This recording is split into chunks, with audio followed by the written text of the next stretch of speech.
Si ustedes no salen de aquí con la mentalidad de hacer algo por sí solos, de crear cosas, crear soluciones, que cambien su comunidad, su entorno, ¿quién carajos lo va a hacer?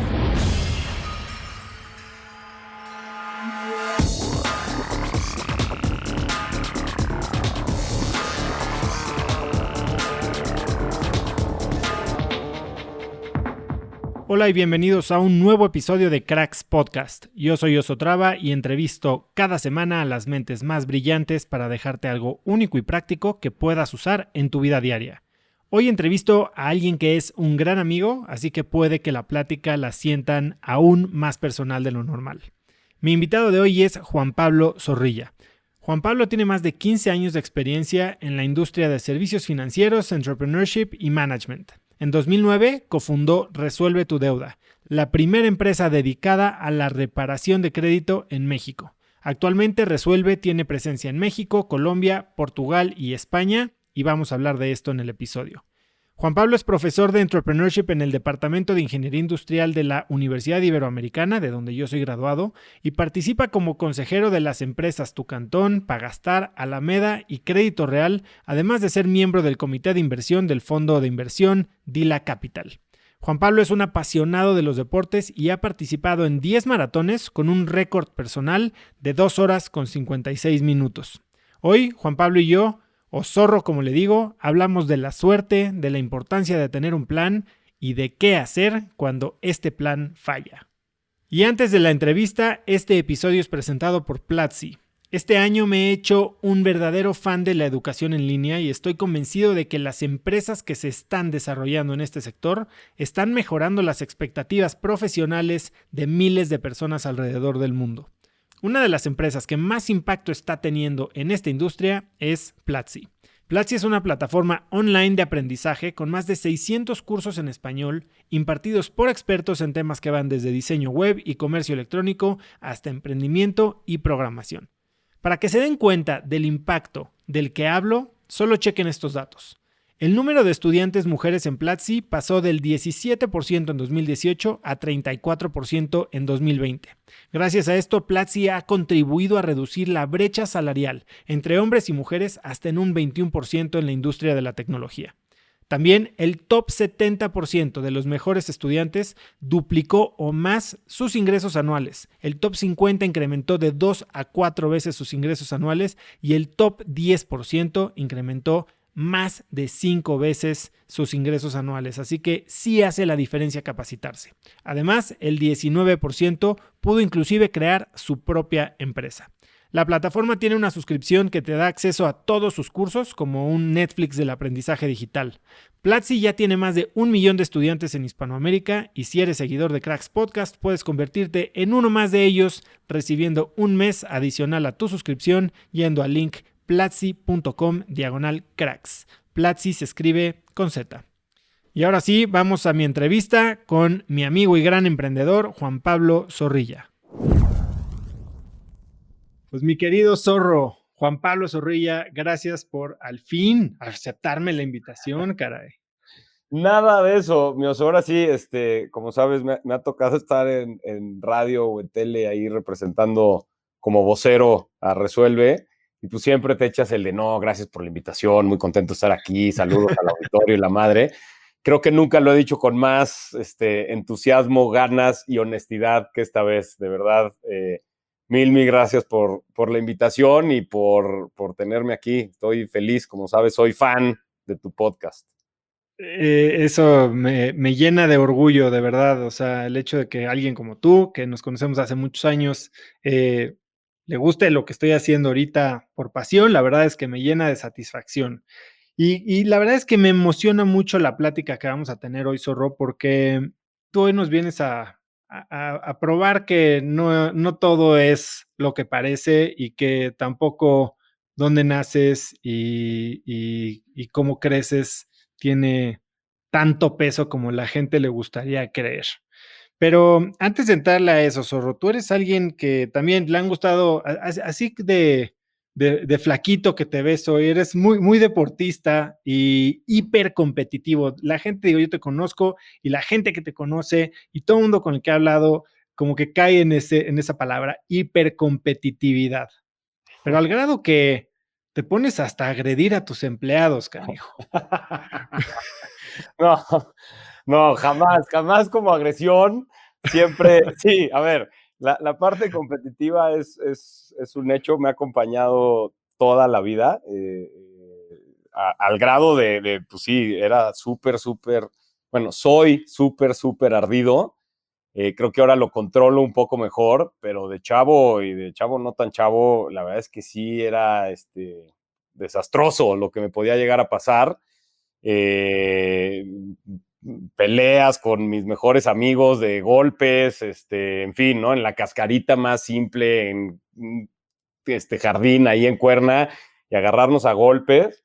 Esa historia que cuentas, una de nuestras gerentes, Katy, en un retreat que tuvimos, estábamos echando unos quemados y quedaba yo contra dos, el director comercial y la gerente comercial, que además llevaba toda la zona del Bajío, Guadalajara y tal.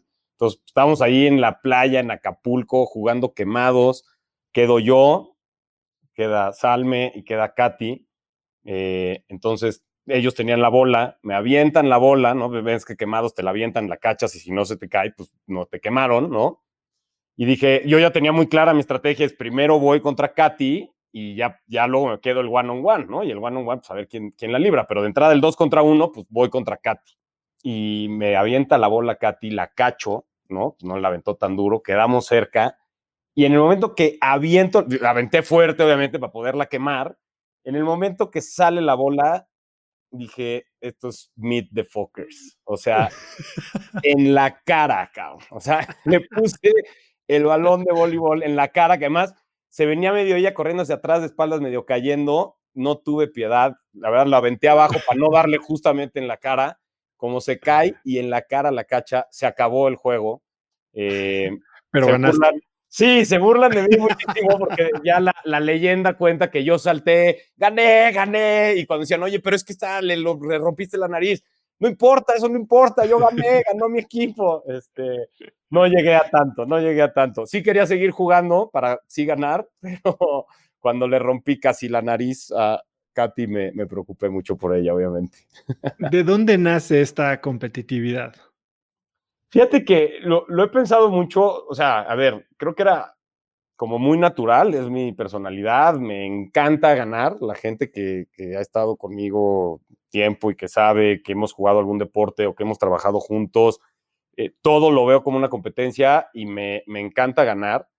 Y he pensado mucho el por qué, ¿no? O sea, mucha gente como que dice, oye, tienes muchísimo drive, ¿no? Tienes muchísimo empuje, quieres hacer las cosas súper bien. Y sí, seguramente habrá algo de eso. Hay creo que también un tema de cierta vanidad, de que me hace sentir muy bien el ganar y me siento alguien entonces que aporta algo, que lo voltean a ver porque aporta.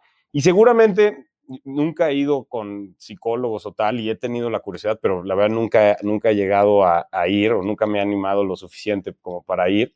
Pero seguramente si alguien excavara más, pues vendrá de algo de chiquito, de sentir, siempre acaba todo este rollo o en los papás o en inseguridades o tal, y seguramente mi inseguridad era el flaqueo de algunas otras cosas y me sentía lo suficientemente capaz de ganar en algunas otras y eso me hacía sentirme bien, me hacía sentirme que contribuía, me hacía sentirme superior, me hacía sentirme satisfecho. Entonces me acuerdo desde chiquito, o sea, en las calificaciones, creo que me convertí en un muy buen estudiante por lo mismo, por querer ganar, o sea, no era nada más el sacarme 10, era el sacarme 10 en todo para asegurar que me ganaba el primer lugar, ¿no? Y el otro día mi mamá además tuvo la ociosidad de guardar todas mis calificaciones y en la primaria que yo iba daban un boletín y en sexto de primaria me acuerdo que me había sacado un 9 por ahí y el profesor al final del curso usó liquid paper, ¿no? El corrector, lo borró porque era en orden yaceo y me puso 10 y entonces toda la boleta tenía puro 10, ¿no? Entonces, hasta cierto punto se volvía hasta medio obsesivo, compulsivo ahí el asunto y es pues, parte de mi personalidad. Entonces, seguramente el que yo me sentía en otros aspectos, digo, y arrancabas un poco la plática, la intro de no soy uno más del club de los cuates del oso de Stanford, ¿no? Pero, y que sí, tal vez estoy dentro de ese club o ese grupo de personas, y que tal vez no vengo de esos antecedentes típicos, vengo de una familia muy tradicional y normal y tal, pero no de haber tenido tal vez muchísimo dinero o renombre o hijo de un empresario que la había hecho y demás. Y a mí eso tal vez de chico me daba un sentimiento de que yo, si no demostraba que podía competir y que podía ganar en lo que fuera, deportes, escuela, ¿no? La actividad que me pusieras, pues me quedaba un poco abajo, ¿no? Entonces ese mismo sentimiento de inferioridad en que no venía de la familia rica o el papá exitoso empresario, pues me hacía... Vamos a ponerle un poquito de contexto. Tú eres el sexto, el más chico de 6, ¿no? Exacto, somos 6 en mi casa, 4 hermanas, un hermano y yo. Soy el más chico, además el pilón, ¿no? Porque mis hermanos se llevan bastante poco entre ellos. Mi hermano son 2 hermanas, luego mi hermano y 2 hermanas, y entre ellos se llevarán 5 o 6 años, ¿no? Entonces, aquí era 5 under 5, ¿no? O sea, ¿Y era después, brutal. cuánto tiempo después naces tú? Y 7 años después nazco yo. Mi mamá pierde un hijo ahí intermedio, pero 5 años después nazco yo. Y mi hermana más grande me lleva 12, mi hermana que me sigue me lleva 7, y entre ellos ahí están, ¿no? Y mi hermano me lleva 10. Mi hermano juró que había llegado su compadre Salvador, pero pues la neta no, porque pues, me lleva 10 años, cabrón. Entonces, pues toda su infancia, adolescencia, hasta los veintitantos, pues yo era un chavito, un chamaco ahí que no le servía para nada, ¿no? Eh, ¿Y tus papás eran profesores de la UNAM? Exacto. Mis papás, ambos profesores de la UNAM, mi papá arquitecto de profesión, pero de vocación maestro, y de hecho fue así como enamora a mi mamá, ¿no? En una clase de literatura, y mi mamá estudia letras y luego da clases toda su vida, bueno, es directora de primaria toda su vida, y luego retoma el dar clases en la UNAM de morfosintaxis, o sea, nada más clavado en la gramática que eso. Y entonces, pues sí, vengo de 2 papás muy académicos, intelectuales, pero al mismo tiempo también muy prácticos, ¿no? Bueno, mi mamá mucho más práctica que mi papá creo que sí estaba más en el rollo intelectual y estudiar y leer muchísimo.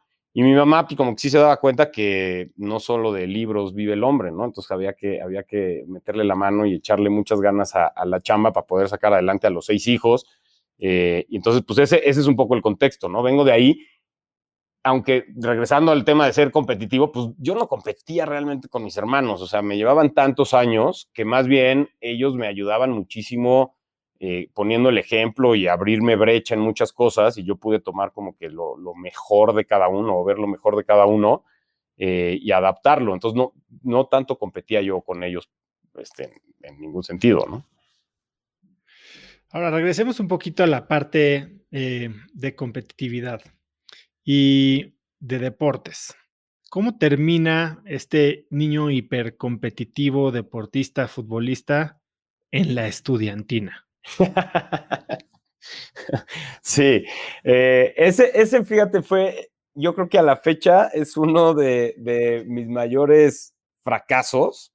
Como dices, me encantaba el fútbol, toda mi vida jugué fútbol, pero en prepa hice las pruebas y no cruzo el primer corte, ¿no? Y mis cuates que venían del Simón sí cruzan, no les alcanza tampoco para ser titulares, ¿no? En el equipo, ahí estaban y sí se los llevaban al nacional y tal, pero bueno, yo en las pruebas y me cortan y digo, oye, ¿cómo que me cortaron, cabrón? Si yo vengo toda la vida de ser titular y mis cuates y no paso. La verdad es que yo creo que ahí me faltó mucha autocrítica y fuerza a mí, y que alguien me acompañara también, una figura de autoridad que me dijera, brother, métele huevos, cabrón. O sea, esto ya no es de que te van a escoger y el chavito que sacó las buenas calificaciones y el escogido, métele huevos y asegúrate de que el entrenador vea que le vas a echar muchas ganas y que eres un tipo de confiar y dale. Y entonces más bien me senté en mi orgullo y como también en la pena de, pues sí soy suficientemente bueno y este güey no vio mi capacidad. Y entonces, si no estabas en la selección, tenías que escoger un club. Y había club de fotografía, y había club de ajedrez, de ping-pong, de matemáticas, había, no sé, 10 clubes. Y uno de esos clubes era la estudiantina. La gran ventaja de la estudiantina tenía muchas desventajas, pero como usar una capa, ¿no? Pero Y una de, mayones. sí, mayones no, gracias a Dios usábamos pantaloncitos, pero bueno, da igual, cabrón, podría ser mayones, ¿no? O sea, ya, ¿qué te voy a contar? Eh, la gran ventaja era que podías presentarte solamente 2 veces al año. No tenías que ir a ensayos, no tenías nada, solamente era como para dar el número de la estudiantina. Había cuates que sí lo hacían porque pues, les gustaba y les encantaba y tocaban la guitarra y el piano y la batería. Y habíamos otros 3, que era yo con otros 2 amigos que no pasamos el corte del fútbol y que no queríamos ir todas las tardes, 2 tardes por semana al club ¿no? Y nos metimos a la estudiantina y tenías que ir 2 veces muy penosas, una al francés a cantar, entré escondido por la puerta de atrás, canté Rayando el Sol versión estudiantina y algún otro colegio del norte de la ciudad que ya ni me acuerdo el nombre, que ahí pues, por lo menos no me conocían, entonces no tuve que esconderme tanto. Y pues bueno, ha sido obviamente el cotorreo más grande de mis cuates que yo perteneciera a la estudiantina. Y sobre todo para mí lo que más me dolía la estudiantina, la verdad me valía madres. O sea, digo, era penoso y demás, pero lo que más me dolía era no haber entrado y haber jugado fútbol. Y no jugué fútbol toda la prepa, que, o sea, ahí en Lopé jugaba en otro equipo. Eh, y fue por eso. Y todavía en quinto, me acuerdo, había como ahí viajecillo que armaban a mediados de año, final de año, ahí por Cuernavaca, y se armó un partido y jugué muy bien ese partido. Y entonces uno de los directores me dijo, oye, ¿por qué no estás en la selección? Y dije, no, pues es que José Luis no me aceptó y tal. No, vuelve a hacer las pruebas, yo voy a hablar con él. Y fui, hice las pruebas, y yo creo que este cuate le cayó en la punta que medio lo mandaran ahí, porque además ya llevaba todo cuarto y me había ido muy bien en calificaciones y venía becado, ¿no? Entonces como que había todo un contexto ahí, yo creo que lo mandaron y dijeron, este güey dijo, ahora sí, a ver, es que me demuestre que realmente quiere. Me citó a correr, me dijo, bien, a ver, bueno, vamos a ver si las pruebas ahí vente a correr. Y era puro choro. Llegué el sábado al Bosque Tlalpan y no había nadie, ¿no? Entonces dije, no, pues este güey, hice mi berrinche y me quebró y ganó y no me volví a presentar y ganó él. Y no por ganar, ¿no? Pero para que veas mi nivel de competitividad, me ganó y no me volví yo a presentar, hice berrinche y hoy me arrepiento porque digo, qué burro, cabrón. Debí de haber vuelto a intentar decir, oye, estuve ahí el sábado, me plantaste, no importa, yo voy a ir las veces que quieras y si la idea era que yo corriera solo, pues corro solo, cabrón. Entonces, esa es la historia de la estudiantina. O sea, entonces ahí tú crees, ¿cuál crees que es la lección que aprendes de una experiencia como estas? O sea, porque me estás diciendo que parecía que tú podías hacer todo y lograr todo lo que quisieras a base de trabajo, ¿no? Pero hasta cierto punto te la creíste de más. No, fíjate, lo sigo creyendo que si yo hubiera ahí trabajado y demostrado y hubiera dicho a la Rudy, ¿no? Güey, voy y levanto balones y me paro fuera de la cancha en la reja hasta que me deje entrar a la cancha y en la cancha recojo balones y los conos y algún día me dará chance de patear un balón y si llego a patear bien ese balón, o sea, sigo creyendo que el trabajo 100% te lleva. A ver, tal vez no me hubiera llevado a ser titular y no me hubiera llevado a ser campeón de goleo, porque eso necesita ir acompañado de talento y de suerte, ¿no? De esos factores. Pero me hubiera llevado a ser parte del equipo. Que al final del día, para mí, el aprendizaje fue ese, el decir, me faltó trabajar más. Y yo te diría, hoy a la fecha, en lo que me he empeñado y he trabajado duro y a partir de esa lección de decir, a ver, no me va a vencer esto y voy a trabajar y voy a encontrarle formas alternas, siempre con trabajo, de llegarle, pues me ha funcionado. Entonces sigo creyendo que sí está el trabajo. Creo que más bien el derrotarte o el darte aires de diva y de berrinche es lo que al final del día hace que fracases, ¿no? Me has mencionado un par de veces ahorita y también cuando hablamos hace poco y antes de empezar, la palabra suerte. Cuéntame un poquito, ¿por qué piensas tanto en la suerte? ¿Qué es la suerte para ti? ¿Qué es este concepto del que hablas de return in luck? Sí, ese es un libro, Jim Collins es, y los apunté por acá para no fallarte. Pero bueno, este que tiene, se llama Great by Choice y habla justo de este concepto de el retorno de la suerte, ¿no? Y no es que siempre tienes buena suerte y por eso se dan los resultados. Por eso me gusta ese concepto.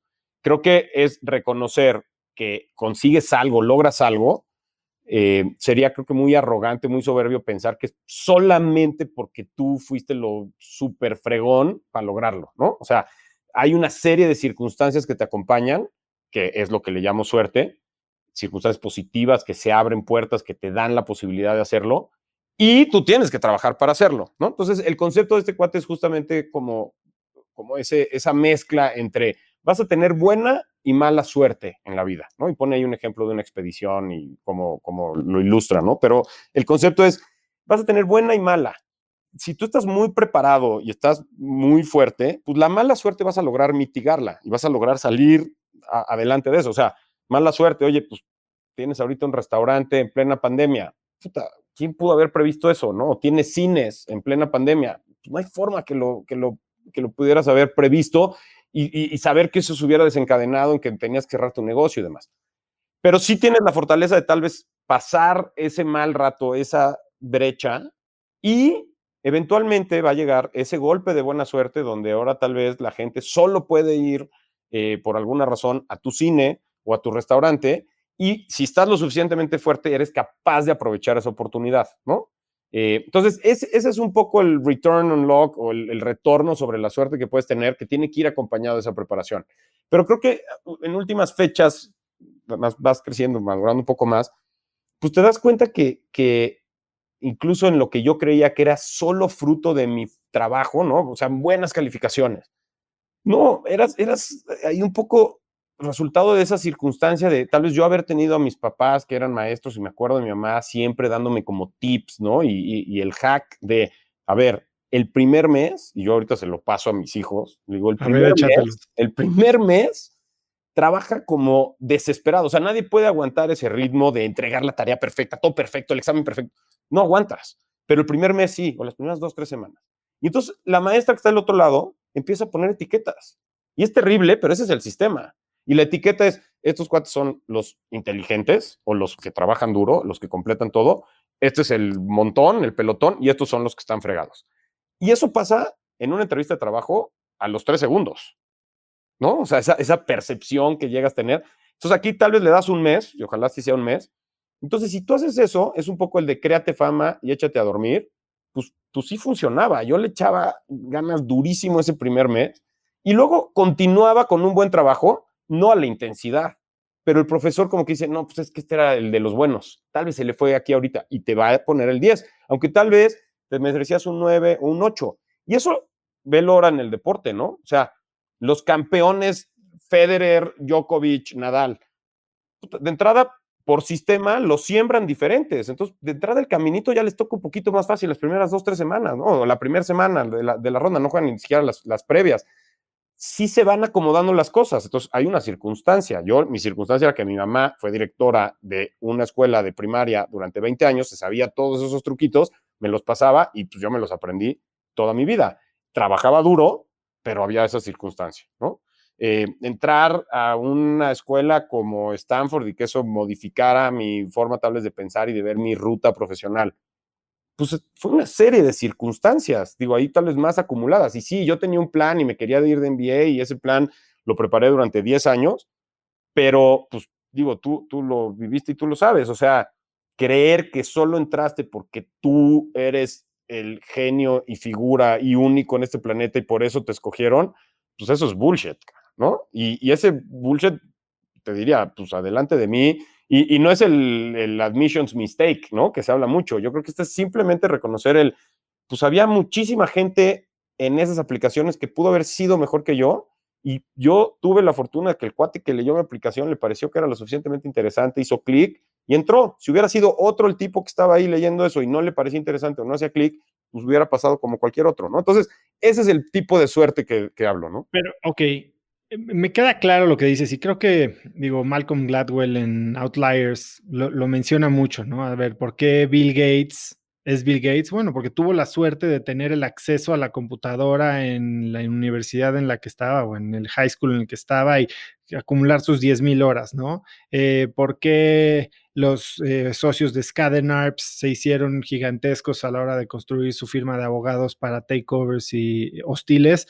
Porque al ser judíos pareciera que hacer takeovers hostiles era un negocio que los WASPs gringos o la clase blanca alta protestante gringa no quería hacer porque era poco digno, y entonces les tiran todos estos negocios millonarios a los que sí estaban dispuestos a hacerlos. O sea, puedes hablar de suerte como las cartas que te dan para jugar, pero atribuir a una mano el resultado final, creo que es ceder el control o el poder sobre tu vida. ¿Cómo, o sea, cómo piensas tú en eso hoy en día, no? O sea, ¿la suerte o la vida ya está echada? O sea, las cartas están repartidas y no hay nada que hacer si te tocó una mala mano. No, seguro no. Y pues justamente creo que era al tema original, me hiciste acordarme mucho de este profesor que ayudaba para tomar el GMAT, el brujo. Ah, bueno, Eh, yo fui con él. bueno, cuando fui, Stephen, cuando fui con él, vivía, yo ahí en ese momento ya vivía en la Condesa y vivía cerca de su casa. Cuando me dan la noticia que fui aceptado a Stanford, fui a tocarle. Me acuerdo, salió por su ventana, estaba rasurando porque estaba todo pelón y demás. Sale y le grito, ¿qué crees, cabrón? Me aceptaron en Stanford. Me dice, se quedó mudo así con su crema de afeitar. Me dice, pero si ni hablas inglés, cabrón. No lo puedo creer, ¿no? Porque él decía que hablaba un pésimo inglés. Dice, güey, no lo puedo creer, vuelvo a creer en el sistema. Para él fue que pues, gringo, ¿no? Que tenía como ese estudio de ir viendo, como que él decía, no es cierto, o sea, hay todo un truco en las escuelas donde solo acaban aceptando a los hijos de empresarios exitosos para que vengan, se eduquen, hagan una donación a la escuela y A tal. mí me dijo que yo era un idiota por aplicar a Stanford. Me dijo, no hay manera de que te vayan a aceptar. Entonces, pues, oye, tal vez habrá gente que se lo tomaba muy en serio y decía, pues sí, güey, qué falta de respeto a la institución, casi que aplicar.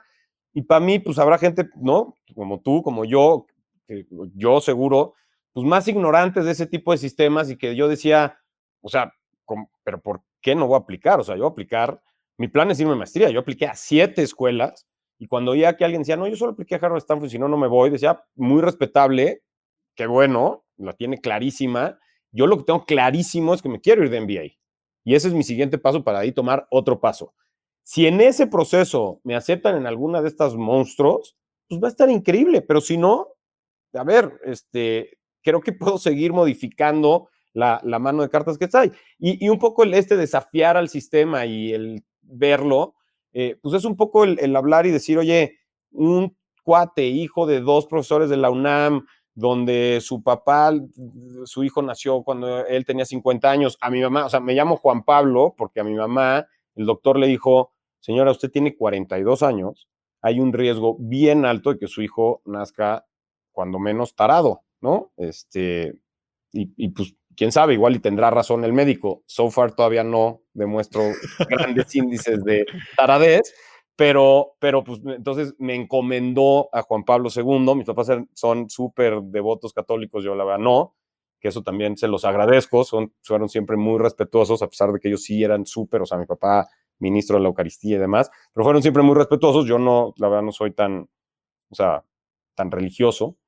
Y entonces el que, a pesar de que tal vez mi mano de cartas estuviera echada a que una posibilidad de ir a Stanford era una en, no sé, 1,000,000 o en más, y que se diera, pues te habla el que yo no creo en que el destino ya está y la suerte está echada y tal vez eso era lo que estaba escrito para mí y hubiera hecho lo que hubiera hecho, hubiera pasado. Definitivamente no. Lo que creo es que no nada más con puro trabajo sacas y logras las cosas, o no nada más depende 100% de ti, el que salgan en determinado momento. Sí depende de ti el que sigas, intente y que eventualmente se te puedan abrir las puertas y se den ciertas cosas.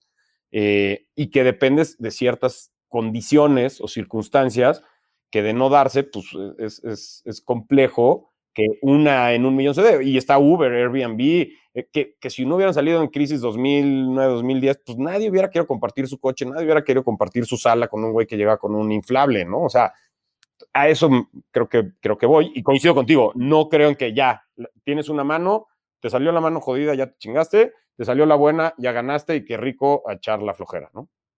Sí, bueno, o sea, ahí está la definición de suerte, ¿no? Cuando la oportunidad y la preparación se juntan.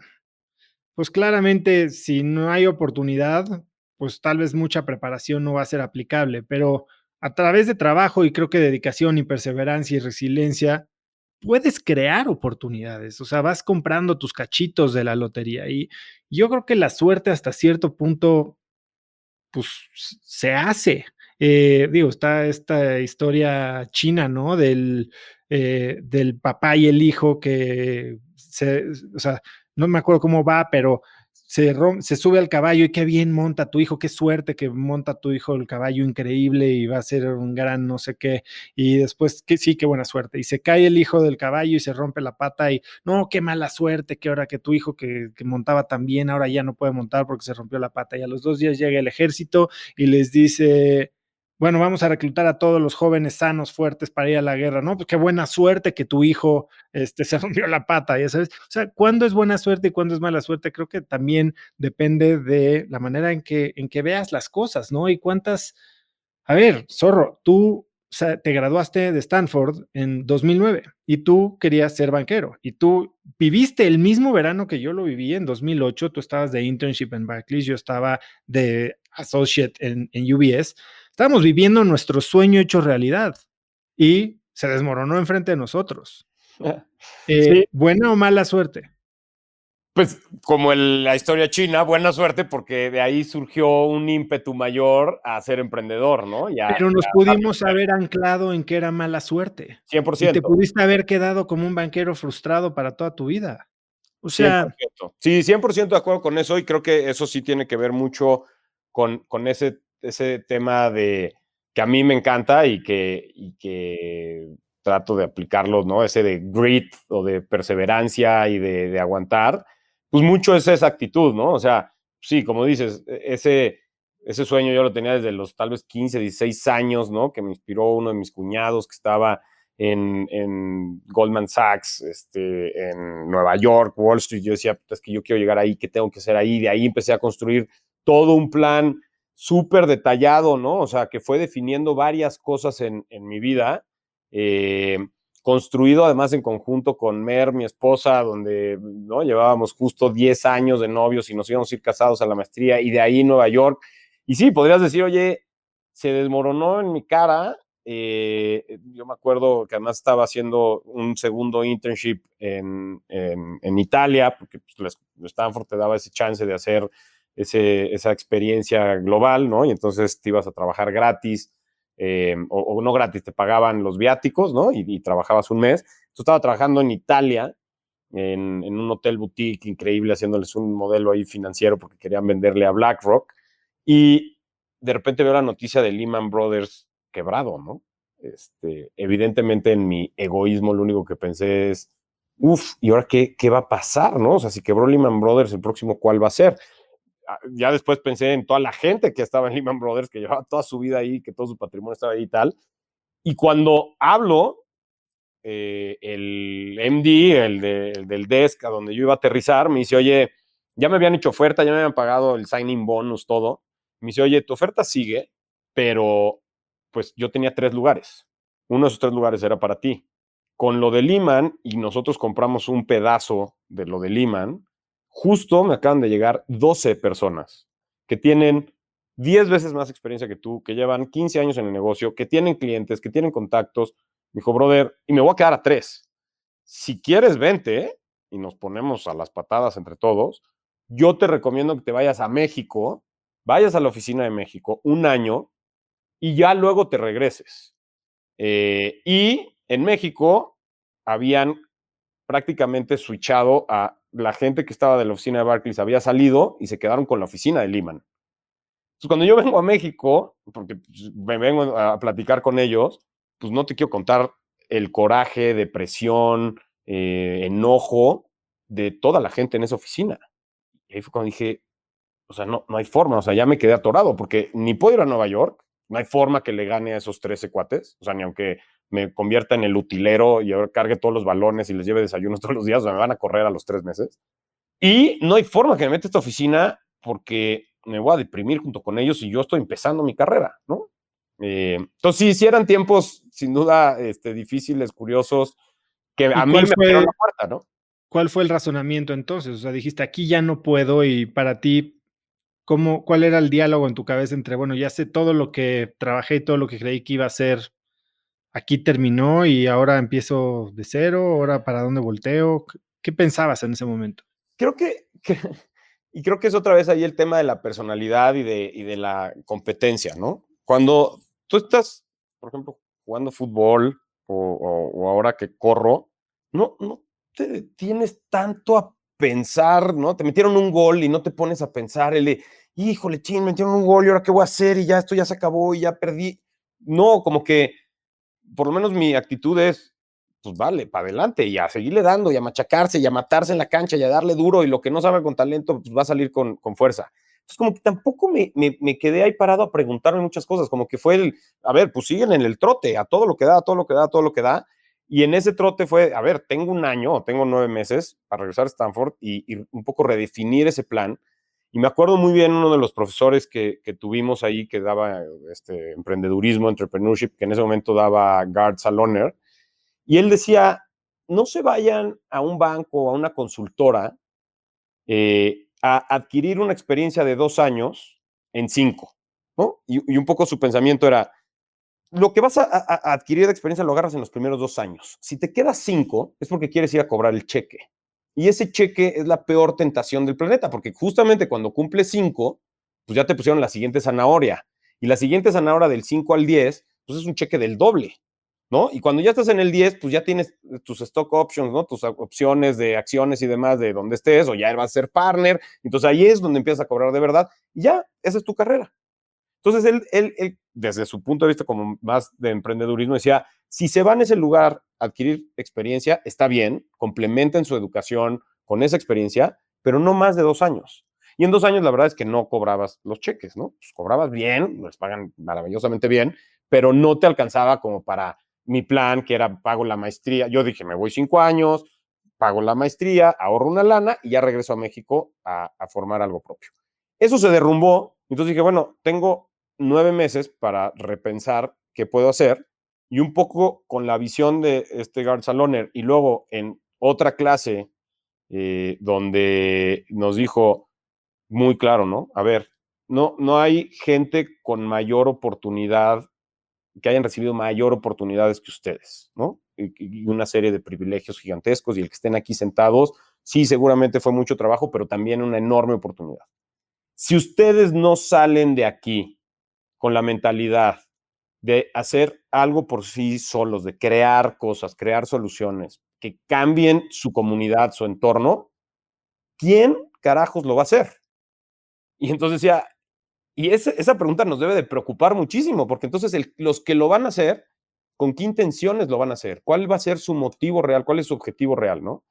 Y entonces a mí eso también se me quedó muy grabado y dije, bueno, pues si me lo están diciendo, otra vez entra ahí como esa circunstancia. Yo veía cuates súper exitosos que venían de private equity, que venían no, de los mejores private equities, que venían de los mejores bancos, y que decían, ¿sabes qué? Yo ya aquí mi idea es volverme emprendedor. Y los veían como, wow, y Silicon Valley era como súper propositivo en, no, tienes que emprender y hacer tus propias cosas. Entonces como que también ahí yo me envalentoné y dije, pues a ver, chance lo del banquero ya se me fue, cabrón. Lo debí de haber hecho antes, no lo vi, yo me eché 7 años de carrera en Prudential, ya se me fue. Y tal vez lo que estoy aprendiendo aquí ahorita es que viene mi siguiente paso y ya me emparejé con estos cuates. Entonces, no lo pensaba tanto, no fue como, híjole, le voy a dar 10,000 vueltas, y más bien me apliqué a tratar de encontrar, o sea, digamos que a la metodología que sí traté de imponerme fue, bueno, de aquí a estos 9 meses, tengo que por lo menos aterrizar 5 ideas. Y esas 5 ideas llevarlas a un plan de negocios. Y ese plan de negocios rebotarlo y encontrar y ver. Y eso me dediqué y reboté ideas con Javi, con Armando, con Pepe, de si armábamos un fondo de foreclosure, ¿no? Creo que Pepe platicó también en el podcast que fuimos a Sacramento. Luego, comida congelada para hispanos o latinos de segunda generación en California, súper específico, así, queríamos hacer chicharrón en salsa verde congelado, ¿no? Etanol, en fin, ¿no? Hasta que pues, llegamos con la idea de resolver tu deuda y también pues, me sentí muy, muy cómodo con Javi como partner y dije, puta, de aquí soy y vamos a hacerlo, ¿no? Entonces ese fue un poco el proceso. Antes de entrarle un poquito a Resuelve, a ver, ¿qué le dices hoy a alguien? Porque, a ver, tú eres profesor y llevas siendo profesor en Libero 6, 7 años, enseñas emprendimiento y muchos de esos emprendedores que están tomando clases contigo quieren irse de maestría. Y a mí la pregunta que más me hacen es, ¿cómo le hago para entrar a una maestría o me conviene irme de maestría? O sea, ya, dejamos claro en la mesa que cualquiera se puede ir a la maestría que quiere, si le friega, si tienes suerte, si lo quieres poner así, pero hay manera de entrar y de pagársela y no necesitas ni tener un fideicomiso que te dejaron tus papás ni una isla en el Caribe, ¿no? Ahora, ¿qué le dices a alguien? ¿Te vas de maestría o no te vas de maestría?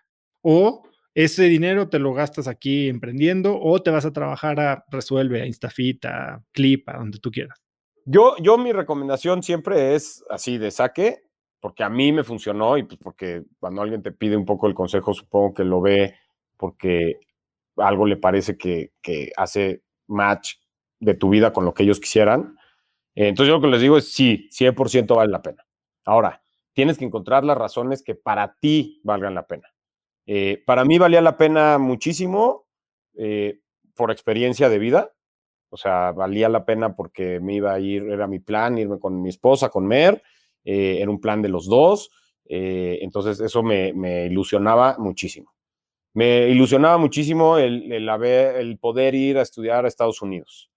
Me ilusionaba muchísimo el pensar que yo me quería dedicar al mundo financiero, al mundo de los negocios, pero al mismo tiempo, lo que te decía de mis papás, pues valoraba mucho en ellos esa cuestión académica, intelectual. Entonces, para mí, el estudiar una maestría y un MBA en específico era como el grado máximo de estudios que puede alcanzar alguien que se quiere dedicar a los negocios. Entonces, para mí era como ir a hacer un doctorado. Aquí un intelectual me escupiría y me diría que estoy súper tonto y que no tiene nada que ver y estará en lo correcto, pero para mí en completar esa meta intelectual académica era súper importante. Junto con todo eso, yo estaba 100% seguro y convencido que esto me abriría muchas puertas a conocer a gente con la cual pudiera hacer negocios o trabajar. Me abrió una puerta a tener un papelito donde me ponía una marca en mi currículum muy relevante para poder encontrar un trabajo como el que yo quería en Estados Unidos. Entonces era algo que me iban a pedir y que necesitaba tener. Entonces, para mí hacía todo el sentido del mundo por múltiples razones, ¿no? O sea, para mí no había duda. Ahora, entiendo que haya gente que diga, y hay dropouts, ¿no? Y conocemos a los dropouts más exitosos, no conocemos luego a los dropouts que se salieron y no la armaron, ¿no? Eso, quién sabe dónde estén. Pero entiendo que haya gente que diga, oye, es que a mí a mí no me va a enseñar nada nuevo porque yo ya soy un super turbo financiero. De acuerdo, no te vas a volver el cuate más experto y más creativo y vas a inventar el nuevo derivado viendo un MBA. No, seguro que no. No vas a inventar los robots que hacen trading automatizado. No. O sea, si estás haciendo eso y ya lo traes y tienes una carrera muy definida y te está yendo muy bien ahí, pues sí, yo les diría, síguela, ¿no? Si traes la cosquillita, es porque algo de estas razones tal vez que di te está generando esa curiosidad.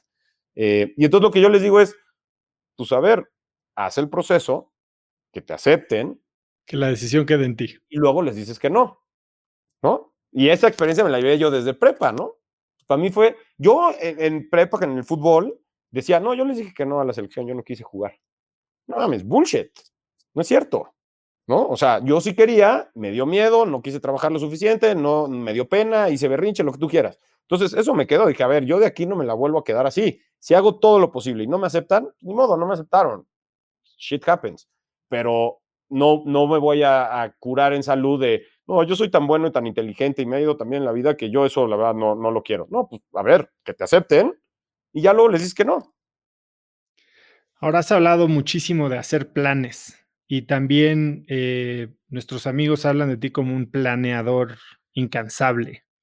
Hiciste este plan cuando tenías 17 años. A ver, platícame un poquito de este plan, esta carta que te escribiste y después cómo has seguido haciendo planes, porque también ya vi que por más planeador que eres, estás abierto a cambiar los planes.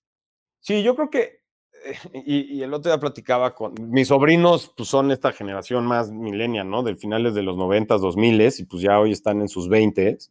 Y aunque lo hago poco y lo debería hacer más, pues me encanta platicar con ellos y ver cómo sus nuevas ideas. Y creo que se ha generalizado mucho en que son estas almas libres que viajan por el planeta y les vale madres todo, y no es cierto.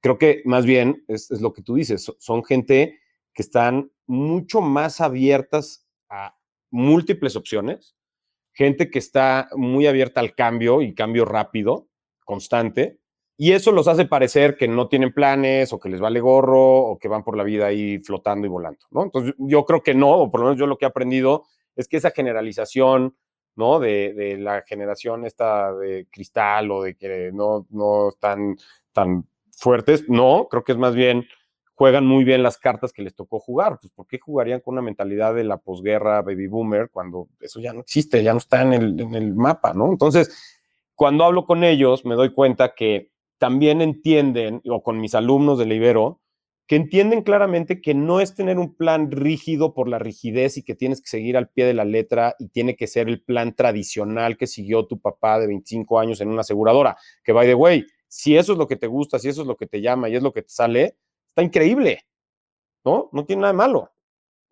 Creo que lo que se vuelve confuso ahí es como el querer correr a, no, es que un plan me va a limitar y ya no voy a tener la capacidad de crear y de hacer. Entonces, para mí, la importancia de un plan es, o lo que veo, es que te da ese rumbo, ¿no? Ese por dónde poder ir y que si en el camino decides cambiarlo, pues tienes chance de cambiarlo, modificar, adaptarlo y seguir sabiendo hacia dónde vas. Cuando no sabes, es muy difícil trabajar muy duro, porque pues qué hueva, a nadie le gusta levantarse a las 5 de la mañana.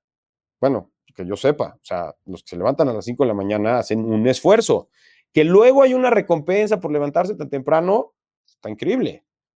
A nadie le gusta levantarse a correr 25 kilómetros lloviendo. Oye, que luego ahí en tu introspección y corriste y te sentiste muy bien y lograste un reto, pues sí, pero no es porque te gustó de inmediato.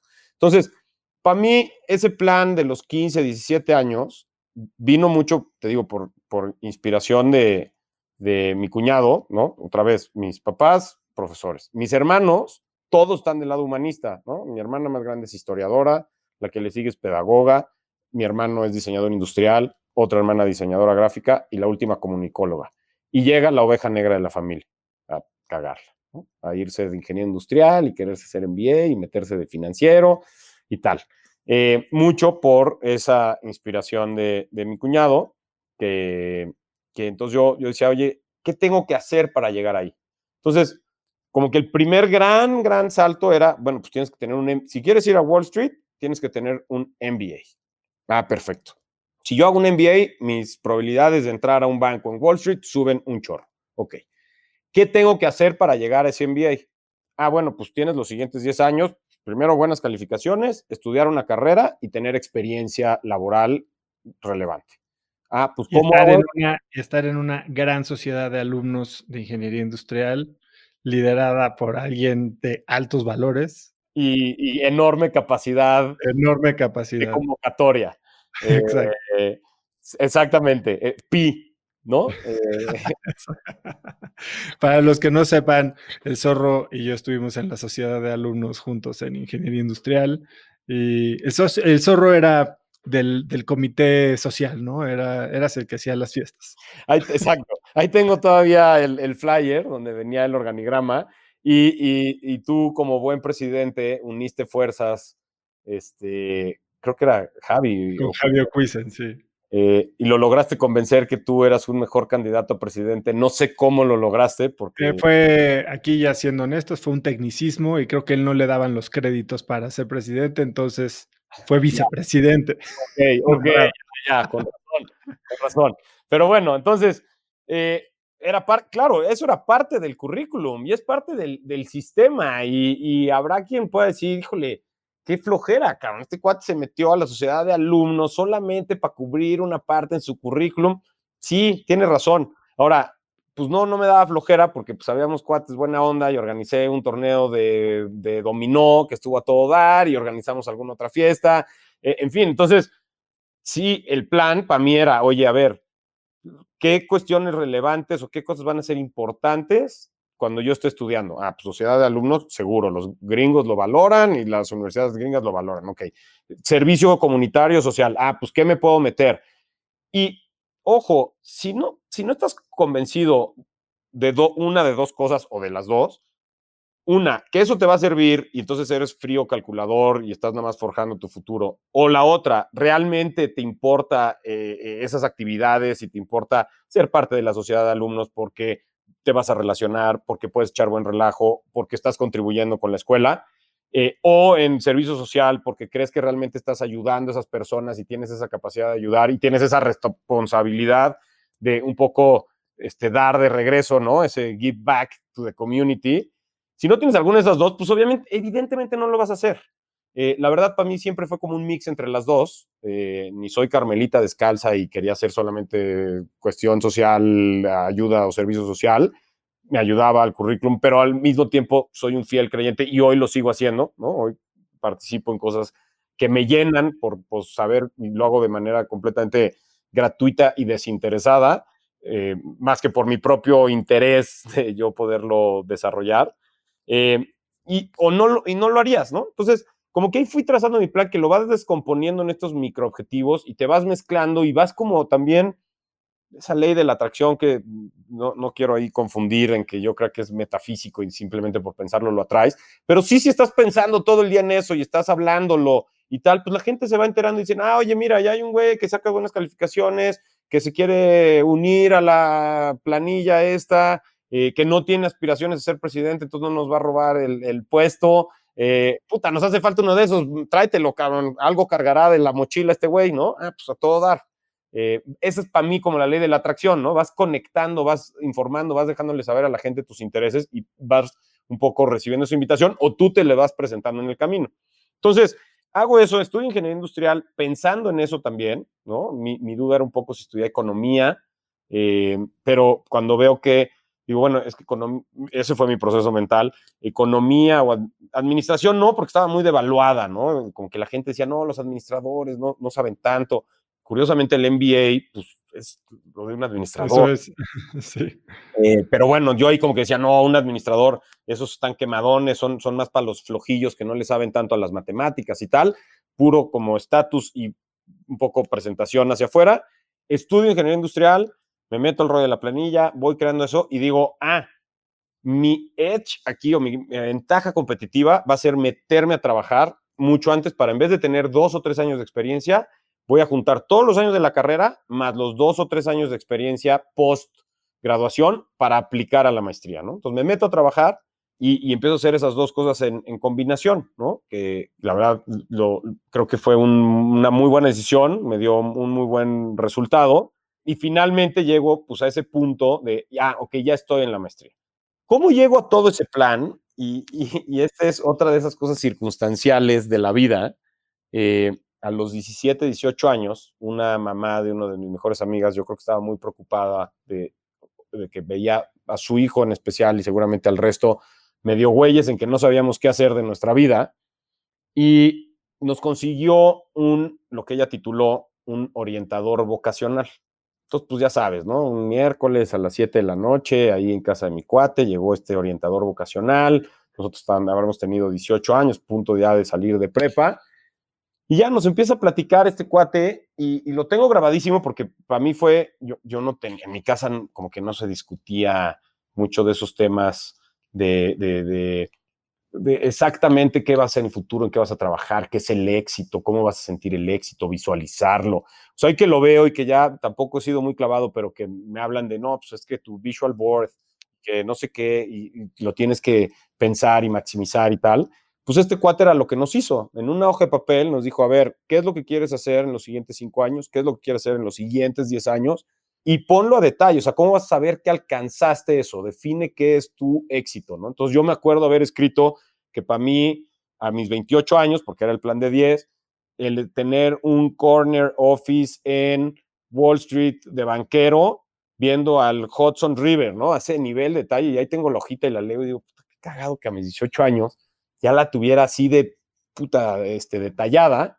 No pasó, ¿no? Al final del día no pasó nada de eso, pero ese era como mi objetivo, ¿no? Entonces, cuando armas ese plan, creo que lo ponías tú muy bien y así lo pienso y con eso creo que concluyo esta parte de decir, es para luego descomponerlo en microobjetivos que sean sumamente alcanzables, que en ese camino te puedes encontrar una serie de circunstancias o de cambios que te pueden guiar a otras cosas y que tienes que estar dispuesto y abierto a sacrificar luego ese que pensabas que era tu objetivo final por conseguir algo nuevo y ahí se tendrá que crear un nuevo plan. Si no tienes el plan, pues no vas a saber si lo alcanzaste o no, no vas a poder iterar, no vas a poder mejorar las cosas que provocaran que no llegaras a donde querías llegar.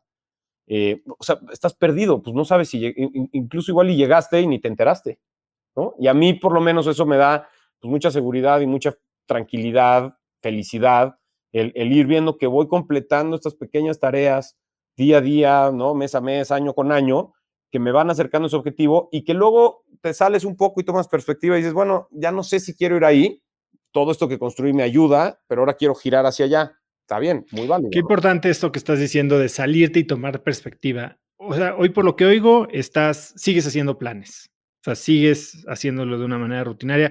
¿Lo haces a nivel personal también? A nivel como espiritual, de qué quiero lograr y demás. Familiar, personal, espiritual. O sea, no solo tus OKRs de la empresa, vamos. Sí, no, 100% a nivel personal. A la empresa, de hecho, eh, Javi, ¿no? Mi socio, co-founder, es mucho más disciplinado y bueno para implementar ese tipo de cosas. Acabamos de implementar OKRs y fue él súper, súper convincente. La verdad es que yo tal vez ahí hubiera tirado un poco la toalla. Pero yo a nivel personal lo hago mucho y soy muy organizado y muy puntual con eso, a un nivel donde a Mer, mi esposa, no le fascina.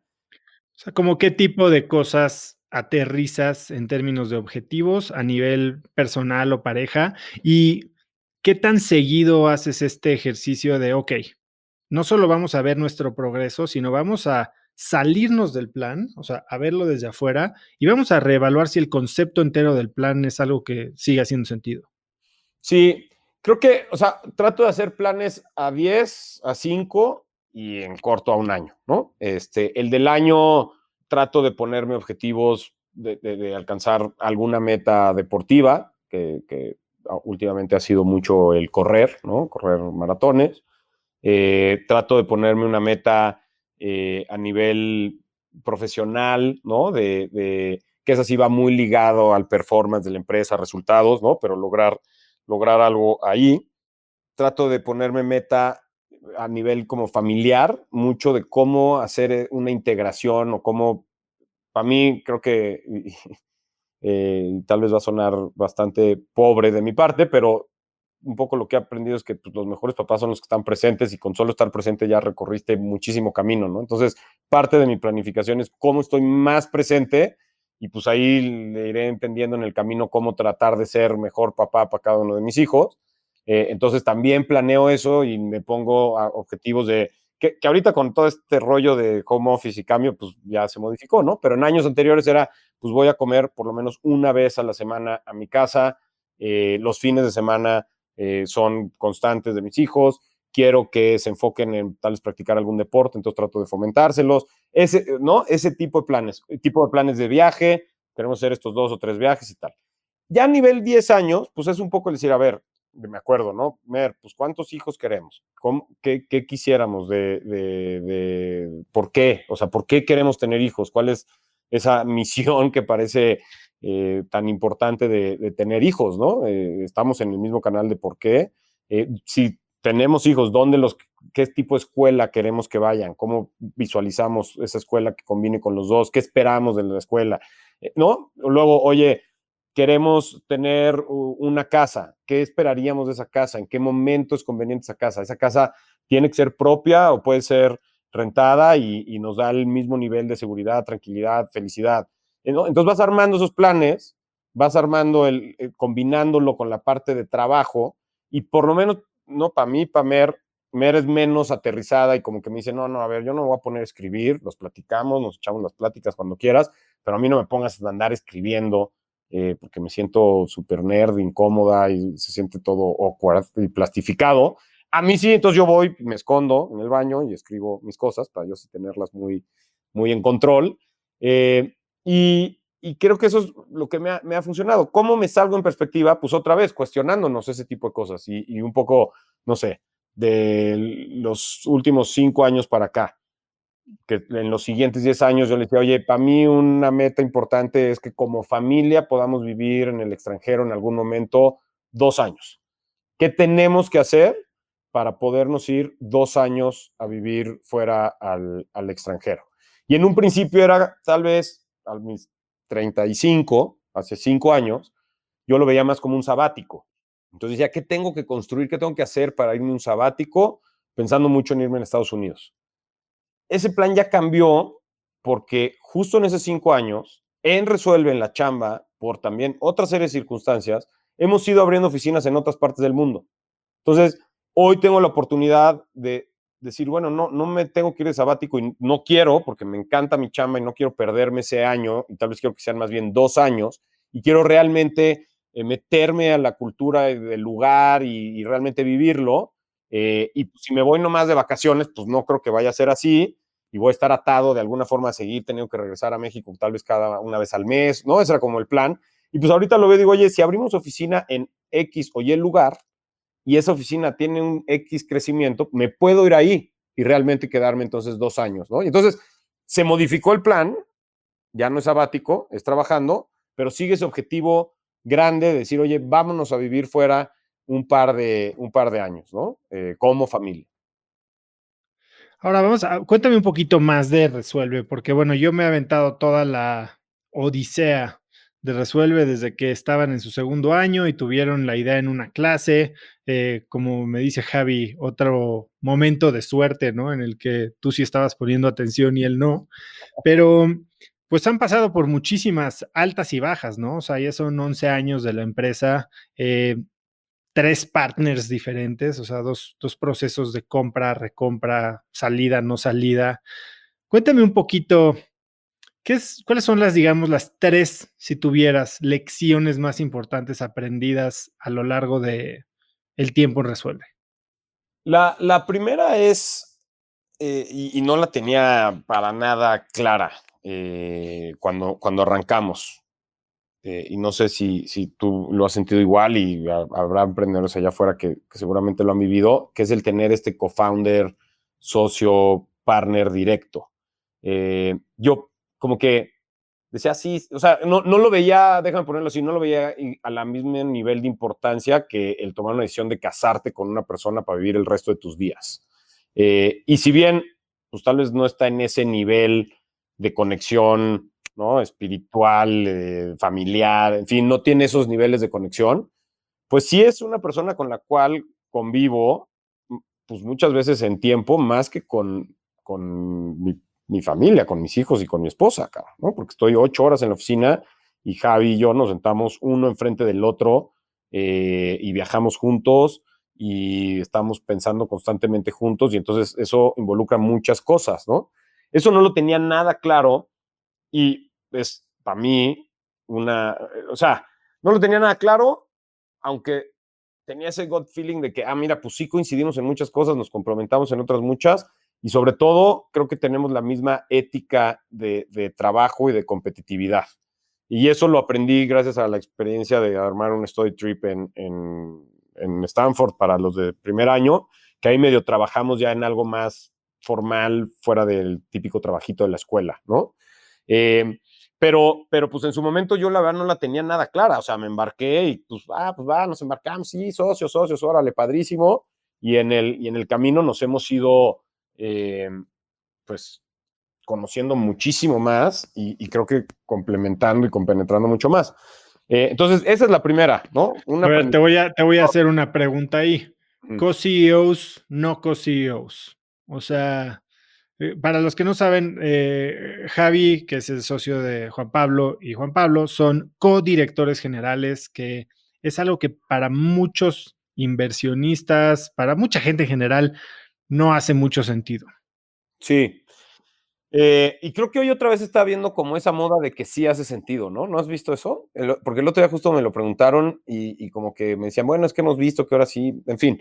Para nosotros, como que, a ver, arrancamos de cero. Entonces, cuando arrancas de cero y los dos traíamos como las mismas credenciales y las mismas ganas, pues, oye, ¿cómo nos dividimos funciones? Y vamos a estar haciendo lo mismo, güey. O sea, y literal, un poco hasta nos pisábamos los pies ahí. Y yo creo que nuestro primer año y medio, pues fue el más rocoso porque ahí andábamos encima el uno del otro, ¿no? Te respiraba el cabrón en la nuca y tú decías, a ver, güey, quieto, cabrón, esto ya me toca a mí, este es mi pequeño arenero, dame chance, ¿no? Y el otro decía, pues sí, pero es que mi arenero ya me aburrió, güey, me quedo muy chiquito, cabrón, déjame paso a jugar al tuyo también, ¿no? Entonces, estábamos ahí como muy revueltos, y si bien el título nunca nos importaba mucho, sí lo que nos importaba mucho es que nos vieran como un bloque. Al final ya nosotros teníamos un grupo de inversionistas bastante grande al principio, que eran 18 socios concentrados en prácticamente 5 grupos, y eran nuestros 5 consejeros, ¿no? Cada grupo representado por una persona.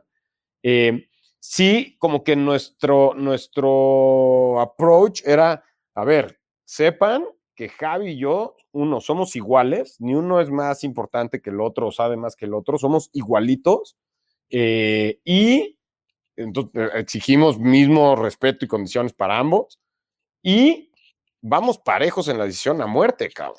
O sea, no, ahí había, esta es una frase que algún día una de mis hermanas me dijo que pasó en una cena y que se empezaron ahí medio a pelear una pareja y el güey se voltea, el güey no era tan buena gente, era medio nefasto, pero le dice, aquí me apoyas, ya en la casa me cagas, pero aquí me apoyas, ¿no? Entonces yo le conté esa historia a Javi algún día, me dijo, oye, pues yo creo que para nosotros así debería de ser, le dije, totalmente de acuerdo. Entonces había en el pitch o en consejos donde alguno de los dos decía un número que era así como, no, güey, lo estoy viendo aquí en la hoja y lo está diciendo mal, y pues jamás nos metíamos a decir, oye, no, Javi, discúlpame, pero es que dijiste que habíamos metido 200 clientes y en realidad son 162.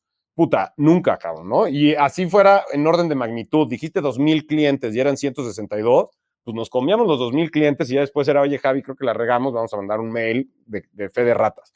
Pero nunca nos poníamos, o sea, teníamos como ese sentimiento de bloque muy cañón. Entonces, para nosotros no hubiera funcionado el de, güey, tú vas a ser COO, yo voy a ser CEO, o tú vas. Además, no teníamos, te la compro en alguien que sea como muy técnico, ¿no? Entonces tienes al CTO, que sí hace sentido, ese cuate tiene unas características y habilidades muy específicas, y tienes al tal vez el CEO que va a ser más administrativo y va a manejar la relación con los inversionistas y tal. Aquí no, cabrón. Teníamos los dos ingenieros industriales de la Ibero, los dos MBAs de Stanford, o sea, sí, el banquero y yo en ventas de fondos de inversión, pero veníamos del mundo de servicios financieros, o sea, éramos a los ojos de alguien de afuera en papel, lo mismo. Entonces no era como que, mira, está muy claro que él vaya a ser el COO y tú vas a ser el CEO. Entonces nos funcionó mucho.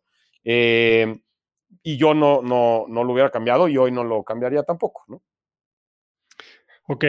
A mí, por ejemplo, lo que me pasó con Diego Krill, que era mi socio igual regresando a Stanford, empezamos más o menos al mismo tiempo, bueno, ustedes empezaron un poco antes y yo lo mío es tuyo, éramos co-CEOs hasta que tomamos un socio mayoritario.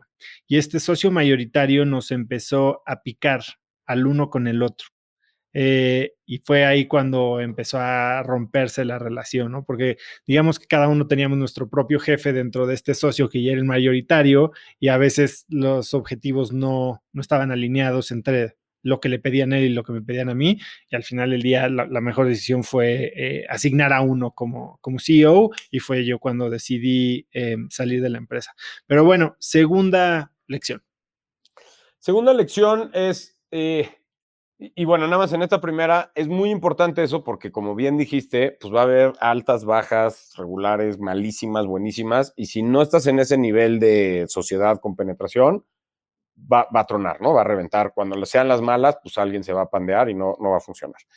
Entonces, la segunda lección que va relacionada a esto es, no importa, o sea, si te sales de eso y lo ves en un periodo de tiempo mucho más largo, pues empiezan a volver más insignificantes las bajas y las altas.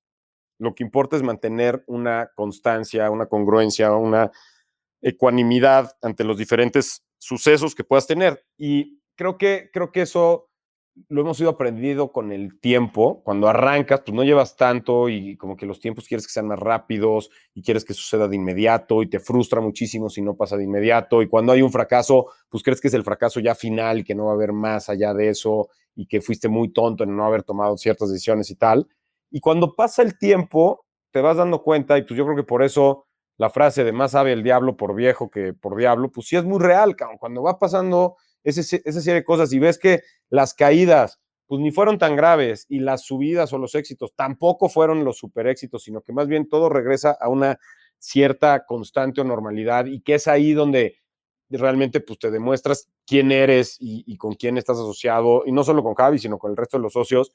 Eh, pues eso te va dando mucha perspectiva de lo que estás haciendo. Y ahí también creo que tuvimos, no, ahí sí no le llamaría suerte, creo que tuvimos mucha claridad ambos de saber lo que queríamos. O sea, tanto Javi como yo sabíamos que esto iba para largo plazo.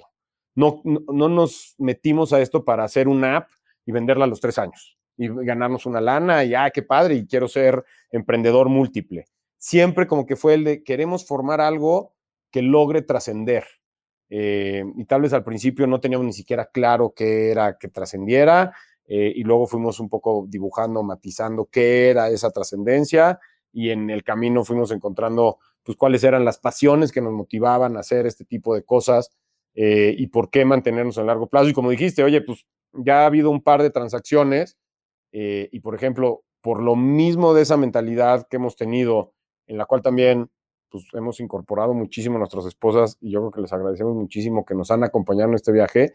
Nosotros hemos hecho cero liquidez, ¿no? O sea, no le hemos sacado nada de dinero, que si uno de los dos hubiera estado en otro canal o no estuviera en este nivel de plazo, ya hubiera dicho, oye, no, a ver, espérame, maestro, yo llevo 11 años en esto, más 10 años previo de chamba, yo ya me urge comprarme un departamento o me urge tener lana cash, vamos a quemarle aquí una lana. Pues hubiera sido tal vez una decisión difícil o una discusión difícil el que el otro dijera, no, pues yo no. Entonces eso también nos ha ido encauzando mucho, y ese sería como el segundo. O sea, hay que darle tiempo al tiempo y la perspectiva cambia cuando puedes tener esa fortuna de tener ese tiempo para verlo, ¿no? Hay veces que no te da. Nos ha pasado con negocios que por más que le dimos el tiempo, pues no funcionaron, le tuvimos que cerrar, ¿no? Negocios dentro de Resuelve o líneas de negocio que hemos hecho que hemos tenido que cerrar. Y el tercero es, si no estás haciendo algo que realmente te gusta, con gente con la que te gusta estar, que te reta intelectualmente, que te hace sentir pues ese respeto, esa admiración, en varios campos de tu vida, pues estás en la chamba equivocada. Y no importa si eres el CEO, el fundador, el dueño, ¿no? Que se me hace como de hacendado de los 1900, ¿no? Pero hay gente que pues, lo ve más así, que dice, no, pues si no eres el dueño, o si eres el empleado número 3 millones, ¿no? El colaborador que entró hace un mes. Si no estás haciendo algo que te gusta con la gente que te gusta, pues cambia tu realidad, ¿no? O cambias de lo que estás haciendo, o cambias de la gente, o cambias las dos. Y entonces yo creo que eso también lo hemos tenido muy claro, y hemos apostado mucho por formar un equipo de gente con la cual nos divertimos mucho, nos gusta trabajar, tenemos mucha confianza, gente muy bien preparada. Y la verdad, si tú me preguntas hace 10 años, oye, Zorro, ¿tú crees que en 6 años van a estar contratando MBAs de Kellogg, de Booth, y tú de hecho, pues la neta no, cabrón. O sea, vamos a estar pues, contratando o formando nosotros a nuestro propio equipo. El hecho que hoy tengamos eso, que tengamos gente en el equipo de ese calibre, que pudo haber ido a private equities, a consultoras, a bancos y tal, y que decidan venirse, sumarse al proyecto, pues creo que nos deja a nosotros también muy, muy contentos, muy satisfechos de decir, puta, pues sí estamos alcanzando eso que queríamos, ¿no? Lo que hacemos y con quien lo hacemos nos encanta. Y entonces eso se mezcla con esa noción o plazo mucho mayor, ¿no? Ahora hablabas de no haber sacado algo de dinero y, a ver, como fundadores, digamos, primerizos, ustedes tomaron dinero de 18 inversionistas en su, digamos, serie seed o su ronda inicial, y eso les significó una dilución importante. ¿Qué le dirías a alguien que está empezando un negocio ahorita sobre cómo pensar en eso, en tomar lana, cuándo inicial, cuánto ceder? Sí, vas a decir que soy como muy optimista, ¿no? Y sí lo soy. Y justo leí un libro el de The Ride of My Life, creo que se llama, de Bob Iger, el de Disney. Sí, lo estoy leyendo ahorita. Está bueno, ¿no? The Ride of a Lifetime. Lifetime, of a Lifetime. Está bueno, ¿no? Está muy bueno. Gustó mucho como, además como que lo va narrando con experiencias, anécdotas, está muy bueno. Y dentro de como su decálogo, cuando vi el de optimista, pero no el optimista falso, sino el que pues, sí tiene, ¿no? Y que un líder necesita, o sea, lo pone como el decálogo que necesita un líder para llevar una organización, digo, pues él obviamente el tamaño de Disney, pero dije, mira, pues no tendré casi ninguno de los 10, pero el optimista sí lo tengo. Entonces, cuando jalamos pues, lana de toda esta gente y efectivamente nos diluimos muchísimo, pues sí te diría que después de 4 años, cuando fue la primera salida de ellos, sí nos dimos cuenta que hicimos una mala negociación, ¿no? Ahora, a toro pasado, pues es muy fácil verle los cuernos, ¿no? Ya nos había ido bien y entonces era como, uy, qué burros, cabrón, que dimos tanto equity, ¿no? Cuando aterrizamos y estábamos pidiendo equity, hoy lo puedo ver y el consejo que yo le daría a la gente es, uno, hicimos un levantamiento, un pitch, con mucha, mucha prisa, otra vez los tiempos, ¿no? No los teníamos claros. Yo te diría, nuestra ventana o expectativa de levantamiento era de 2 meses, que hoy lo veo y digo, qué ridículos, o sea, qué tarados, cabrón. ¿Cómo pensamos que eso se podía hacer así? A menos que hicieras, pues, un poco lo que hicimos, que entonces pues, más bien parecía como un fire sale, ¿no? Ahí de te vendo y dame la lana porque me urge.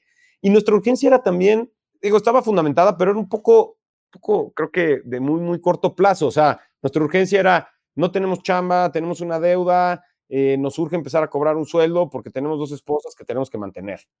Y pues sí, todo eso era real, pero tal vez pudimos haber aguantado 6 a 9 meses. Y hubo gente de nuestra generación, ¿no? Chance tú, de una generación más arriba, pero que empezaron en esas épocas, que sí se tardaron o les tomó más tiempo, pues justamente porque yo creo que estaban haciendo una negociación mucho más pensada, mucho más dura, y nosotros dijimos, no, a ver, güey, cállate con la lana, estos son los términos, va, juega, ¿no? Y en esa época, pues te acordarás, no había esta industria de venture capital, no había tampoco el sentimiento de angel investor, no había experiencias pasadas que dijeran, oye, no, a ver, espérame, me estás dando muy poquito equity y aquí ve estas experiencias donde dieron mucho más. O sea, hoy, ¿no? 10 años después, a mí me sorprende que el otro día, ¿no? Estábamos haciendo un spin-off, una separación de Enconta y estaban levantando dinero ahí un nuevo founder y que los fondos le dijeran, ¿sabes qué? Es que tienes muy poquito equity. Si no te dan más, la verdad a mí no me interesa invertir porque no tienes suficiente skin on the game. Contra ese argumento, ¿qué haces, no? Y ese argumento Claro. no lo teníamos nosotros en su momento, ¿no? Entonces era más como, no, a ver, niños, Stanford, Silicon Valley, aquí es México, así están las cosas, si quieres. Si no quieres, Claro. pégate.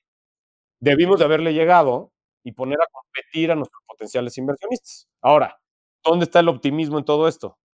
Pues yo creo que gracias a que cedimos en ese tipo de cosas, obtuvimos un grupo de inversionistas que fue espectacular, fue buenísimo. Tuvimos una serie de inversionistas que cada uno por su lado nos agregó muchísimo valor y que tal vez si hubiéramos ido por el último centavo negociado, hubiéramos tal vez obtenido una mejor valuación, menos dilución, pero tal vez no hubiéramos llegado al final del cuento porque no hubiéramos tenido ese equipo de gente que nos acompañaba. Entonces, Ese es el primer optimismo. Segundo optimismo, y eso lo hemos contado varias veces, pero ya que habíamos levantado la lana, hicimos nuestra cena, nosotros casi sintiéndonos ya cena de celebración, donde nuestra expectativa era muy tonta, hoy que lo veo, pero en ese momento nos hacía todo el sentido del mundo, que fue juntar a estos 18 pelados, bueno, en ese momento eran 10, 10 pelados, juntarlos en una sala, y nosotros con la expectativa de que iban a llegar con su chequera, iban a escribir un cheque todo solemne, nos lo iban a dar, íbamos a abrir una botella de champaña, íbamos a festejar y nos íbamos Javi y yo con los cheques guardados, ¿no? Evidentemente nada de eso pasó. Y cuando metes a 10 personas que entre sus 45, 55 años de edad tienen capacidad de dar un cheque de ese tamaño, es decir, fueron exitosos, pues el ego no cabe en ese cuarto. Entonces todo el mundo empezó a dar ideas para demostrar pues, quién era el más abusado del cuarto. Y dentro de esas ideas fue, oigan, ¿y para qué darles este chequezote? Que sí, el plan de negocio está bueno, pero es a 5 años. Mejor tranches. No, deja tu tranches. ¿Por qué no les vamos para hacer un piloto? Y entonces en vez de darles, y creo que en ese momento pedíamos 2 o 3 millones de dólares, entonces dijeron, en vez de darles cada quien $300,000, pues vamos a darles $200,000 que hagan un piloto de 3 o 4 meses, ponemos 2 espectaculares en el periférico, probamos si el modelo funciona y tan tan. ¿Quién ante eso iba a decir, no, yo quiero poner mis $300,000, cabrón? Todos dijeron, claro, buenísima idea. Se nos cayó, pero ya estábamos embarazadísimos, ¿no? Entonces, saliendo de esa junta, dijimos, shit, pues ni modo, que nos den los $300,000 y armamos el piloto. Lo que no nos dimos cuenta es que la negociación no cambió. Nos seguimos quedando como con la negociación de equity, como si recibiéramos los $3 millones, con una dilución gigante, hicimos el piloto, nos fue bien, y lo otro se mantuvo y ya recibimos la siguiente lana. Entonces fue como en tranches disfrazado porque pues no había ni siquiera una seguridad que nos iban a dar la siguiente lana si todo iba bien. Era nada más como armamos el piloto y vemos. Y en ese vemos, pues tal vez también alguien nos podría decir, oye, ¿por qué no saliste a buscar nuevos inversionistas que sí te dieran un premio por ya haber quitado cierto riesgo de la mesa por el piloto? Pues caray, otra vez vuelves al punto de, pues nos sentíamos No muy sabía. cómodos, muy confiados con el equipo, no sabíamos, no sabíamos qué íbamos a obtener del otro lado, nosotros ya lo que queríamos era operar, trabajar. Entonces, al final del día, pon tú el piloto, otra vez, el optimismo, ¿cuál es?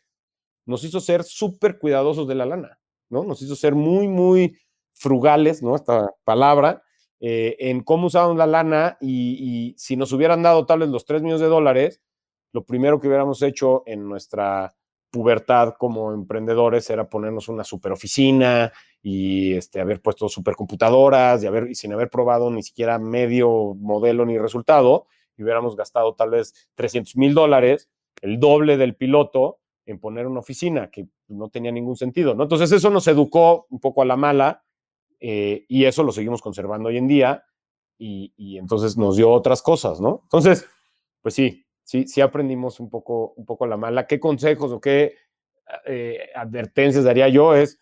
Hay que balancear entre cuánto quieres ceder de equity y el equipo que estás subiendo, ¿no? Los inversionistas que estás subiendo y qué valor te van a dejar. No sobreestimar ni subestimar.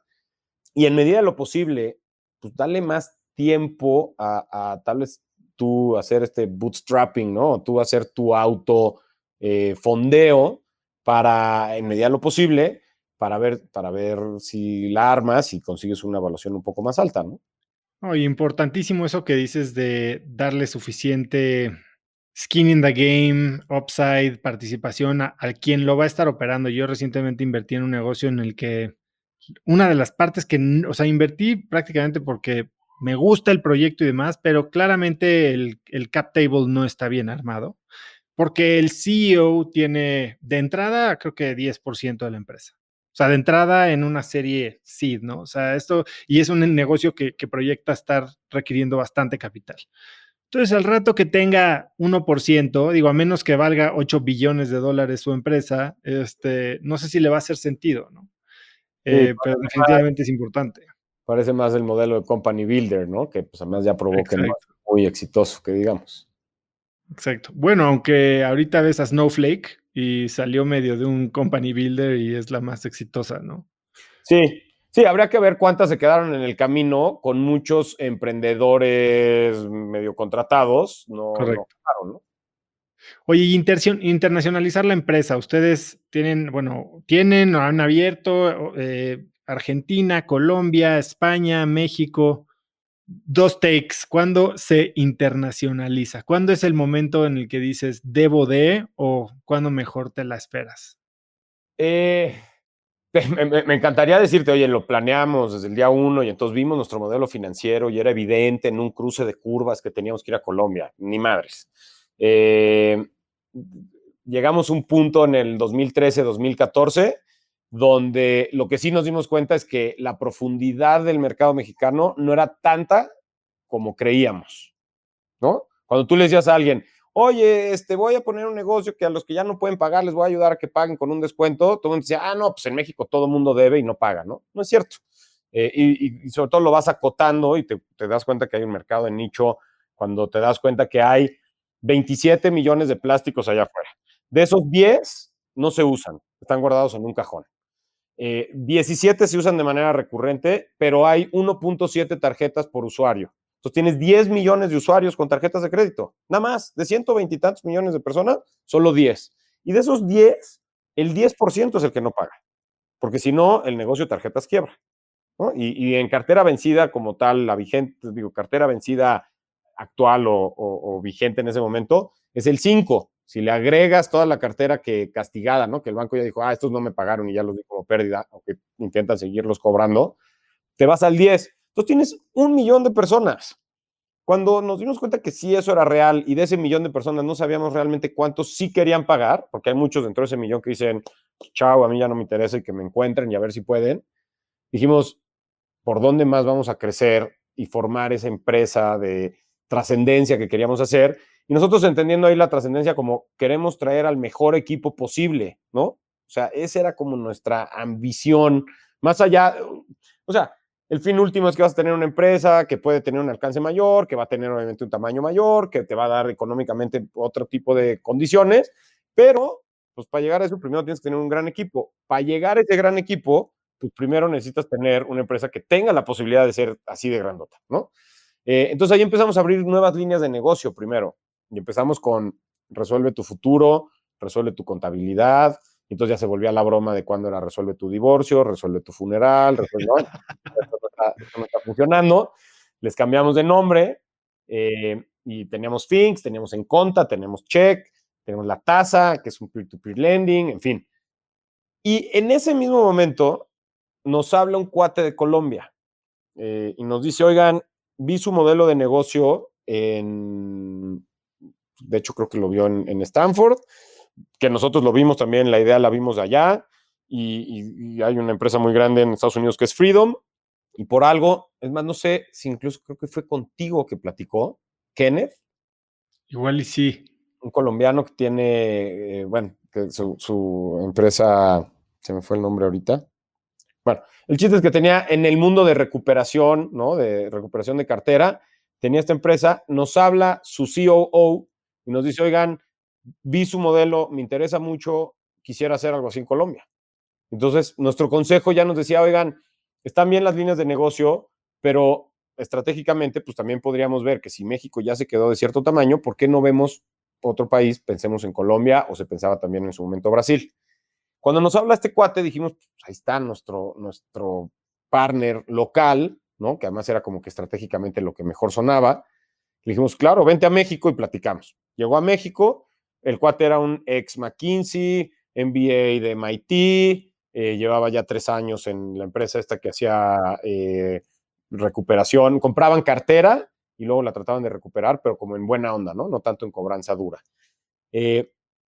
Armamos un plan de negocios, ya lo teníamos listo, esto te estoy hablando, tal vez fue del último trimestre del 2013, y de repente en enero 2014 que estábamos listos para lanzar, nos hablan y nos dice, oigan, ¿qué creen? Yo ya me bajo del camión porque me hicieron una oferta de un private equity de Southern Cross y me voy a ir con ellos. No manches, este güey nos dejó colgados, ya teníamos todo y nos gustaba muchísimo lo que veíamos. Justo habíamos abierto un par de años, un año antes, por ejemplo, una sucursal en Tijuana. Entonces, platicando Javi y yo, como que dijimos, oye, ¿y por qué no lo abrimos Bogotá como mentalidad súper esta frugal, low cost, super lean, y lo abrimos como una otra sucursal, o sea, 5 personas en una oficina que rentemos, muebles rentados, no tenemos que invertir más. Y la verdad es que Bogotá está a 4 horas de la Ciudad de México y Tijuana está a 3 horas y media, cabrón. ¿No? Y ese fue como el proceso de decisión. Y se lo presentamos al board y el board nos dijo, pues órale, va. ¿Cuánto nos va a costar? Pues no, poquitito. Y empezamos a operar y entonces empezamos a entrar al mercado y nos empezamos a dar cuenta que funcionaba. Y fast forward, ¿no? Eso fue 2014. 2017, lo que nos damos cuenta es que Colombia, que crece muy rápido, genera ventas por el doble de lo que generaban todas las líneas de negocio juntas. O sea, todo Finks, en Conta, ¿no? Todas esas que te dije, esto generaba el doble. Entonces dijimos, a ver, pues por ahí va. O sea, realmente el producto al que le dimos al clavo es Resuelve tu Deuda, es el que sabemos hacer, es el que nuestros canales de adquisición ya nos lo sabemos, funcionan, tenemos las métricas, tenemos todo muy bien montado y eso pues no es replicable en otros negocios, ¿no? Ya Finks lo habíamos tenido que cerrar porque los unitarios, ¿no? Todo el costo de adquisición con lo que nos dejaba de ingreso el cliente, nomás no lo pudimos hacer funcionar, a pesar de que era el doble, el lifetime value de Finks era el doble que el de Resuelve tu Deuda, no lo pudimos hacer funcionar. En fin, dijimos, oye, vamos a ver qué nos quedamos de esas líneas de negocio y vamos entonces a explorar para 2018 abrir otros países. Y ahí decidimos abrir Argentina y España. Y pues ahí nos llevamos un fracaso enorme en Argentina y pues un muy buen resultado en España, ¿no? Entonces que también era un poco nuestro tema, siempre ha sido con nuestro board, decirle, oye, pues esta cosa es un coche de carreras, pero tiene frenos, cabrón. O sea, lo que queremos decir es, no es que tengas que invertir en crear una planta de 10 millones de dólares de yogurt, comprar las vacas, sacar leche, meter la leche a producir el yogurt, ya que salía un batch de 10,000 botecitos de yogurt, los pones en el súper y ves si se venden. Aquí no, aquí va más como un negocio medio de tecnología, e-commerce, que vas montando en el camino, vas viendo si tiene tracción y vas invirtiendo más. Es mucho de adquisición de clientes. Entonces, ¿cuándo estás listo para internacionalizar? Pues yo más bien lo que pensaría es, ¿cuándo estás viendo que el tamaño del mercado y a dónde vas está dictando que el tamaño de tu empresa no está siendo el que tú soñabas, el que tú querías? Y tienes posibilidad de crecer más por otras vías. No es tanto si tiene que ser internacional o si tiene que ser nacional con otros productos. Es donde estás viendo tú que tienes esa ventaja competitiva que te puede hacer o no hacer. Nosotros probamos primero, o sea, nosotros lo que más lógica nos hacía es, oye, estamos en un mercado gigantesco en México que tiene necesidades en servicios financieros, aquí es. Pues nos dimos cuenta que no, que los productos que nosotros creíamos no eran tan buenos o que la gente no los valoraba tanto y que nuestro producto de Resuelve tu Deuda sí lo valoraban mucho en otros países y que eso nos podía hacer crecer mucho más rápido, ¿no?